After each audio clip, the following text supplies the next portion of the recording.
ನಮಸ್ತೆ ಎಲ್ಲರಿಗೂ. ನಾನು Sharu. Welcome back to our channel.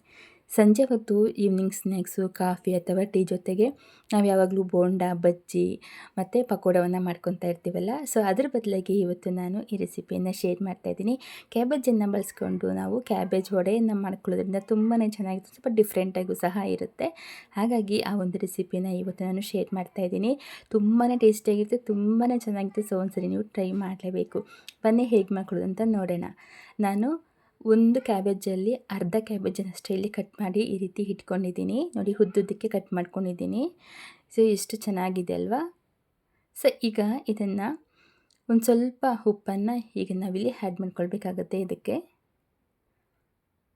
ಸ್ವಲ್ಪ ನೋಡಿಕೊಂಡು ಉಪ್ಪನ್ನು ಆ್ಯಡ್ ಮಾಡ್ಕೊಳ್ಳಿ. ಹೆಚ್ಚಾಗಿಬಿಟ್ರೆ ಚೆನ್ನಾಗಿರಲ್ಲ, ಕಡಿಮೆ ಆಯಿತು ಅಂತಂದರೆ ಬೇಕಾದರೆ ನಾವು ಮತ್ತೆ ಟೇಸ್ಟ್ ನೋಡಿಕೊಂಡು ಸೇರಿಸ್ಕೊಳ್ಬೋದು. ಸೊ ನಂತರ ಇಲ್ಲಿ ನಾನು ಒಂದು ಸ್ವಲ್ಪ ಅಂದರೆ ಒಂದು ಅರ್ಧ ಟೇಬಲ್ ಸ್ಪೂನ್ ಆಗುವಷ್ಟು ಅಚ್ಚಕಾರದ ಪುಡಿ, ಹಾಗೆ ಒಂದು ಸ್ವಲ್ಪ ಅರಿಶಿಣವನ್ನು ಸೇರಿಸ್ಕೊಂಡಿದ್ದೀನಿ. ಇನ್ನು ಹಾಗೆ ಕಡಲೆಬೇಳೆಯನ್ನು ನೆನೆಸಿಟ್ಟಿದ್ದೆ ಬೆಳಗ್ಗೆನೇ. ಈಗ ಸಂಜೆಗೆ ಆ ಕಡಲೆಬೇಳೆಯನ್ನು ಸಹ ಸೇರಿಸ್ಕೊಂಡು ನೀರನ್ನು ಸೇರಿಸ್ಕೊಳ್ದೇ ಚೆನ್ನಾಗಿ ಕೈಯಿಂದ ಪ್ರೆಸ್ ಮಾಡಿ ಗಟ್ಟಿಯಾಗಿ ನಾವು ಕ್ಯಾಬೇಜನ್ನು ಅಥವಾ ಕೋಸನ್ನು ನಾವಿಲ್ಲಿ ಪ್ರೆಸ್ ಮಾಡ್ತಾಯಿದ್ರೆ ನೀರು ಅದೇ ಬಿಟ್ಕೊಂಡ್ಬಿಡುತ್ತೆ. ನಾವಿಲ್ಲಿ ಯಾವುದೇ ಕಾರಣಕ್ಕೂ ನೀರನ್ನು ಬಳಸುವಂತಹ ಅವಶ್ಯಕತೆಯೇ ಇರೋದಿಲ್ಲ. ನಂತರ 1 ಕಪ್ ಆಗೋಷ್ಟು ಕಡಲೆ ಹಿಟ್ಟು, ಹಾಗೆ ಒಂದು 1/4 ಕಪ್ನಾಗುವಷ್ಟು ಅಕ್ಕಿ ಹಿಟ್ಟನ್ನು ತೊಗೊಂಡಿದ್ದೀನಿ. ಒಂದು ಮೀಡಿಯಮ್ ಸೈಜಿನ ಈರುಳ್ಳಿನ ಸಣ್ಣಕ್ಕೆ ಕಟ್ ಮಾಡಿ ಸೇರಿಸ್ಕೊಂಡಿದ್ದೀನಿ. ಹಾಗೆ ಸ್ವಲ್ಪ ಕೊತ್ತಂಬರಿ ಸೊಪ್ಪನ್ನು ಸೇರಿಸ್ಕೊಂಡಿದ್ದೀನಿ. 4ರಿಂದ 5 ಹಸಿಮೆಣಸಿನಕಾಯಿಯನ್ನು ಸೇರಿಸ್ಕೊಂಡಿದ್ದೀನಿ. ಹಾಗೆ ಒಂದು ಸ್ವಲ್ಪ ಜಜ್ಜಿ ಹೊಡ್ಕೊಂಡಿರೋ ಬೆಳ್ಳುಳ್ಳಿ, ಒಂದು ಸ್ವಲ್ಪ ಶುಂಠಿಯನ್ನು ಸೇರಿಸ್ಕೊಂಡಿದ್ದೀನಿ.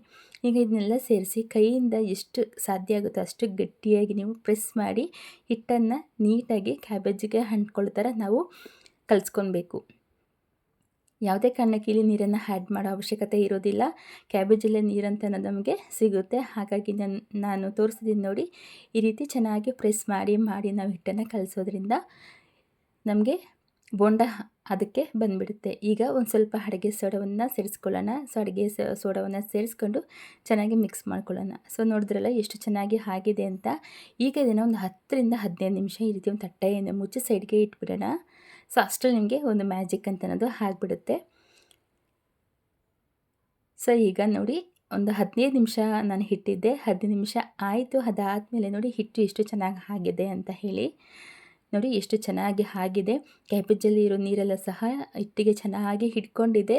ಬೋಂಡ ರೀತಿನ ನಾವು ಪಕೋಡ ಮಾಡ್ಕೊತೀವಲ್ಲ, ಆ ಒಂದು ಹದದಲ್ಲಿ ನಮಗೆ ಹಿಟ್ಟು ರೆಡಿಯಾಗಿದೆ. ನೋಡಿ, ಈಗ ನಾವು ವಡೆ ಥರ ಬೇಕಾದರೂ ಹಾಕ್ಕೊಳ್ಬೋದು, ಅಥವಾ ಪಕೋಡ ಥರ ಬೇಕಾದರೂ ಹಾಕ್ಕೊಳ್ಬೋದು, ಅಥವಾ ಬೋಂಡ ಥರ ರೌಂಡ್ ಶೇಪಲ್ಲಿ ಬೇಕಾದರೂ ನಾವು ಹಾಕ್ಕೊಳ್ಬೋದು. ನೀರನ್ನು ಸೇರಿಸ್ತೇನೆ ನಮಗೆ ಕ್ಯಾಬೇಜು ವಡೆ ಅಥವಾ ಪಕೋಡ ರೆಡಿ ಮಾಡ್ಕೊಂಬಿಡ್ಬೋದು. ನಾವು 3 ಥರನೂ ಮಾಡ್ಕೊಳ್ಬೋದು. ನಿಮ್ಗೆ ಯಾವ್ದು ಬೇಕೋ ಅದನ್ನು ಮಾಡ್ಕೊಳ್ಳಿ. ನಾನಿಲ್ಲಿ ಕಡಲೆ ಬೇಳೆನ ಸೇರಿಸಿರೋದ್ರಿಂದ ನಾನು ಕ್ಯಾಬೇಜ್ ವಡೆಯನ್ನೇ ಮಾಡ್ಕೊತಾ ಇದ್ದೀನಿ. ಸೊ ಈಗ ಕರೆಕ್ಟಾಗಿ ಹಿಟ್ಟು ರೆಡಿಯಾಗಿದೆ. ಇನ್ನು ಎಣ್ಣೆಯನ್ನು ಕಾಯ್ದಕ್ಕೆ ಅಂತ ಹೇಳಿ ಇಡೋಣ. ಎಣ್ಣೆ ಕಾದಿದೆ ಇಲ್ಲವೋ ಅಂತ ಹೇಳಿ ಒಂದು ಸಾರಿ ಚೆಕ್ ಮಾಡ್ಕೊಳ್ಳಿ. ಸೊ ಎಣ್ಣೆ ಪರ್ಫೆಕ್ಟಾಗಿ ಕಾದಿದೆ. ಆದಷ್ಟು ಮೀಡಿಯಮ್ ಫ್ಲೇಮಲ್ಲಿ ಇಟ್ಕೊಂಡು ಎಣ್ಣೆಯನ್ನು ಕಾಯಿಸ್ಕೊಳ್ಳಿ. ಹೈ ಫ್ಲೇಮಲ್ಲಿ ಇಟ್ಟು ಕಾಯಿಸಿದ್ರೆ ಅಂತಂದರೆ ನಾವು ವಡೆಯನ್ನು ಹಾಕಿದ ತಕ್ಷಣ ಕಪ್ಪಾಗಿಬಿಡುತ್ತೆ, ಅದು ಚೆನ್ನಾಗಿ ಬಾಯ್ಲ್ ಆಗಲ್ಲ. ಈ ರೀತಿ ಚಿಕ್ಕ ಚಿಕ್ಕದಾಗಿ ನೀವು ವಡೆ ರೀತಿ ಮಾಡಿಕೊಂಡು ಎಣ್ಣೆಯಲ್ಲಿ ನಾವು ಇದನ್ನು ಫ್ರೈ ಮಾಡ್ಕೊಂಡ್ಬಿಟ್ರೆ ಒಂದೊಳ್ಳೆ ರುಚಿಯಾದಂತಹ ಕ್ಯಾಬೇಜ್ ವಡೆ ನಮಗೆ ರೆಡಿ ಆಗಿಬಿಡುತ್ತೆ. ಈಗ ನಾನಿಲ್ಲಿ ಲೈಟಾಗಿ ಸ್ವಲ್ಪ ಕರಿಬೇವು ಸೊಪ್ಪನ್ನು ಸೇರಿಸ್ಕೊತಾ ಇದ್ದೀನಿ. ನೀವು ಬೇಕು ಅಂತಂದರೆ ಹಿಟ್ಟಿಗೆ ಅಂದರೆ ನಾವು ಹಿಟ್ಟು ಕಲಿಸ್ತೀವಲ್ಲ, ಆಗಲೇ ಬೇಕಾದರೆ ನೀವು ಕರಿಬೇವು ಸೊಪ್ಪನ್ನು ಸೇರಿಸ್ಕೊಳ್ಬೋದು. ನಾನು ಸ್ವಲ್ಪ ಫ್ಲೇವರ್ ಚೆನ್ನಾಗಿರಲಿ ಅನ್ನೋದಕ್ಕೋಸ್ಕರ ಎಣ್ಣೆಯಲ್ಲಿ ಸೇರಿಸ್ಕೊತಾ ಇದ್ದೀನಿ ಅಷ್ಟೇ. ಈಗ ಒಂದೊಂದಾಗಿ ನೋಡಿಕೊಂಡು ಈ ರೀತಿ ತಿರುಗಿಸ್ಕೊಳ್ಬೇಕು. ಜಾಸ್ತಿ ಇದನ್ನ ತಲೆ ಹಿಡಿಯೋದಕ್ಕೆ ಕಪ್ಪಾಗೋದಕ್ಕೆ ಬಿಡಬೇಡಿ. ಹಾಗಾಗಿ ನೋಡಿಕೊಂಡು ತಿರುಗಿಸ್ಕೊತಾ ಇರಬೇಕು. ಒಂಥರ ಡಿಫ್ರೆಂಟಾಗಿ ಟೇಸ್ಟ್ ಇರುತ್ತೆ, ತುಂಬ ಚೆನ್ನಾಗಿರುತ್ತೆ. ನಾವು ತಿಂತಾ ಇರಬೇಕಾದ್ರೆ ಅಲ್ಲಲ್ಲಿ ನಮಗೆ ಆ ಕ್ಯಾಬೇಜ್ ಬಾಯಿ ಸಿಗ್ತಾ ಇರ್ತಲ್ಲ, ಅದೊಂದು ಲಬ್ಬರ್ ಥರ ಇರುತ್ತೆ. ಸೊ ತುಂಬಾ ಚೆನ್ನಾಗಿರುತ್ತೆ. ಈಗ ಚೆನ್ನಾಗಿ ಬಾಯ್ಲ್ ಆಗಿದೆ. ಈಗ ನಾನು ನೀಟಾಗಿ ತೆಗಿತಾ ಇದ್ದೀನಿ. ಸೊ ನೆಕ್ಸ್ಟ್ ರೌಂಡ್ ಕೂಡ ಹಾಕಿದ್ದಾಯಿತು. ನೋಡಿ, ಈ ರೀತಿ ನಾನು ಹಾಕಿ ಎಣ್ಣೆನ ಹೆಚ್ಚಿಗೆ ಹಾಕ್ಕೊಂಡಿಲ್ಲ. ಎಷ್ಟು ವಡೆಗೆ ಅವಶ್ಯಕತೆ ಇದೆಯೋ ಅಷ್ಟನ್ನು ಮಾತ್ರ ಹಾಕಿ ನಾನು ವಡೆಯನ್ನು ರೆಡಿ ಮಾಡ್ಕೋತಾ ಇದ್ದೀನಿ. ಸೊ ನೋಡಿದ್ರಲ್ಲ, ಒಂದೊಳ್ಳೆ ಬಿಸಿ ಬಿಸಿಯಾಗಿ ರುಚಿ ರುಚಿಯಾದಂತಹ ಕ್ಯಾಬೇಜ್ ವಡೆ ಎಷ್ಟು ಸಿಂಪಲ್ಲಾಗಿ ಈಸಿಯಾಗಿ ನಮಗೆ ರೆಡಿ ಆಗೋಯಿತು. ಈವ್ನಿಂಗ್ ಸಂಜೆ ಟೈಮು ನಮಗೆ ಟೀ ಕಾಫಿ ಜೊತೆಗೆ ತಿನ್ನಬೇಕು ಅಂತಂದರೆ ಮನೆಯಲ್ಲಿ ಕ್ಯಾಬೇಜ್ ನಮಗೆ ಕಡಿಮೆ ರೇಟ್ಗೂ ಸಿಗುತ್ತೆ. ಒಂದು ವೇಳೆ ಮನೆಯಲ್ಲಿ ಇತ್ತು ಅಂತಂದರೆ ಈ ರೀತಿ ಸಿಂಪಲ್ಲಾಗಿ ಒಂದು ವಡೆಯನ್ನು ಮಾಡ್ಕೊಳ್ಳಿ. ಮನೆಯಲ್ಲಿ ಎಲ್ಲರೂ ಇಷ್ಟಪಟ್ಟು ತಿಂತಾರೆ.